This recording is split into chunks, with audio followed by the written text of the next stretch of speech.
నమస్కారం. ఈ రోజు మనం కొన్ని ముఖ్యమైన విషయాలని గమనిద్దాం. మనం ఏదైనా ప్రభుత్వ కార్యాలయంలో ఫిర్యాదు చేసేటప్పుడు పోలీస్ స్టేషన్ కావచ్చు, పంచాయతీ ఆఫీస్ కావచ్చు, ఏదైనా ఆఫీస్ లో మనం ఇలా కంప్లైంట్ పెట్టేటప్పుడు ఈ ఫార్మాట్ లో కొంచెం మనం కంప్లైంట్ రాసుకొని యాక్సెప్టబుల్ ఫార్మాట్ లో ఈ యొక్క దరఖాస్తుని మనము ఈ విధంగా తీసుకెళ్లి మనం ఆ ప్రభుత్వ కార్యాలయాల్లో ఇచ్చినప్పుడు మన దరఖాస్తు స్వీకరించవచ్చు, స్వీకరించకపోవచ్చు. అదే మనం దరఖాస్తుని కంపల్సరీగా ఆ కార్యాలయానికి చేరాలి, మన ఫిర్యాదు ఆ కార్యాలయంలో నోట్ చేయబడాలి అని అనుకున్నప్పుడు మనము రిజిస్టర్ పోస్ట్ ద్వారా మన కంప్లైంట్ ని ప్రభుత్వ కార్యాలయాలకి పంపవచ్చు.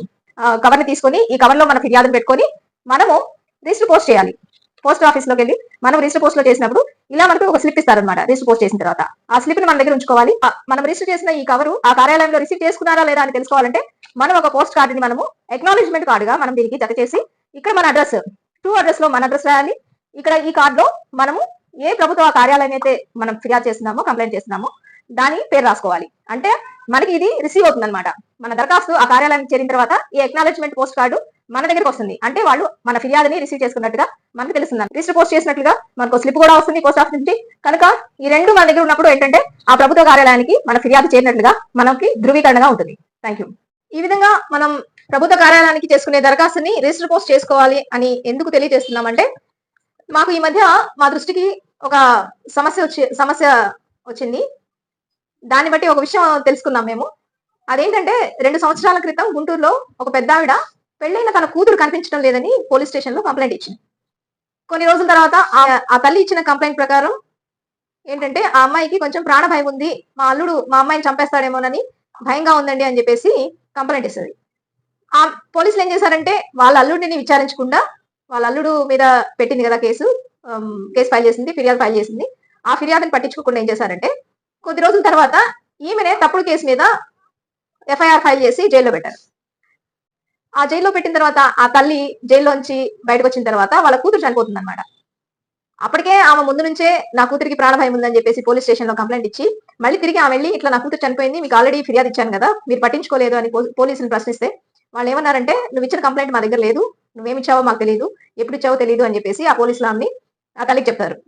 అంటే ఇక్కడ ఏంటంటే వాళ్ళ అల్లుడు తప్పుడు కేసు బనాయించి వాళ్ళ అత్తగారిని జైల్లో పెట్టించి ఆయన అనుకున్నది వాళ్ళ కూతుర్ని కూడా చంపేశాడనమాట. ఆ తల్లికి ఒకతే కూతురు, ఎంత ఆవేదన పడి ఉంటుందో చూడండి. కాబట్టి ఏంటంటే మళ్ళీ తిరిగి వెళ్ళి నేను ఇచ్చిన ఫిర్యాదు ఎక్కడ, నా ఫిర్యాదు మీరు ఏమి యాక్షన్ తీసుకున్నారని ఆ తల్లి ఆ పోలీస్ స్టేషన్ లో పోలీసులు ప్రశ్నిస్తే ఆమెకి వచ్చిన సమాధానం ఏంటంటే, నీ ఫిర్యాదు అసలు మా పోలీస్ స్టేషన్ లోనే నువ్వు ఇవ్వలేదు చెప్పేసి చెప్పారు. ఇక్కడ మనం గుర్తు చేసుకోవాల్సింది ఏంటంటే, ఫిర్యాదు అందనే లేదు అని పోలీసులు చెప్పడం వెనక ఏంటంటే ఆమె రాతపూర్వకంగా తీసుకెళ్లి అప్లికేషన్ ఇట్లా ఫిర్యాదు ఇచ్చిందనమాట. అదే గనక ఆమె రిజిస్టర్ పోస్ట్ ఇంతకు ముందు చెప్పుకున్న విధంగా గనక ఆమె తన ఫిర్యాదుని పోలీస్ స్టేషన్ లో రిజిస్టర్ పోస్ట్ కనుక చేసి ఉన్నట్లయితే, దాంతో పాటుగా ఒక అక్నాలెడ్జ్మెంట్ ని జత చేసి గనక ఆమె పోస్ట్ చేసినట్టయితే గనక కంపల్సరీగా ఆ అప్లికేషన్ కి సంబంధించిన పోలీస్ స్టేషన్ లో ఆమె ఇచ్చిన ఫిర్యాదు చేరింది అనేది ధృవీకరించబడటానికి మన దగ్గర ఒక అక్నాలెడ్జ్మెంట్ కార్డ్ ఈ విధంగా అక్నాలెడ్జ్మెంట్ కార్డ్ మన దగ్గర ఉండేది.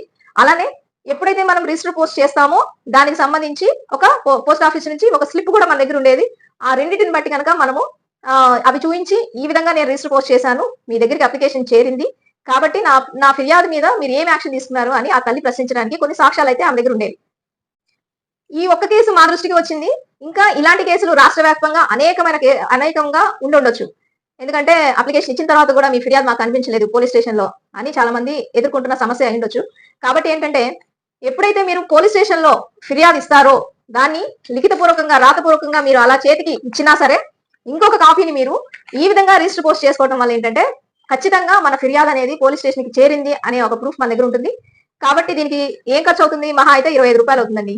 ఆ 25 రూపాయలతోటి మీ దగ్గర గ్యారంటీగా నా ఫిర్యాదు మీ స్టేషన్ లోనే మీ వాళ్ళే రిసీవ్ చేసుకున్నారు అంటానికి మనం ఖచ్చితమైన ఆధారాలు మన దగ్గర ఉంటాయి. కాబట్టి పోలీస్ స్టేషన్ లో ఎప్పుడు మీరు ఫిర్యాదు ఇచ్చినా సరే అక్కడ రిటర్న్ గా మీరు పేపర్ పూర్వకంగా మీరు ఇచ్చినా సరే ఇంకొక కాపీని మాత్రం మీరు ఇట్లా రిజిస్టర్ పోస్ట్ చేసుకోవడం ఒక ఉత్తమమైన మార్గం అనేది మేము మీకు ఇచ్చే సలహా.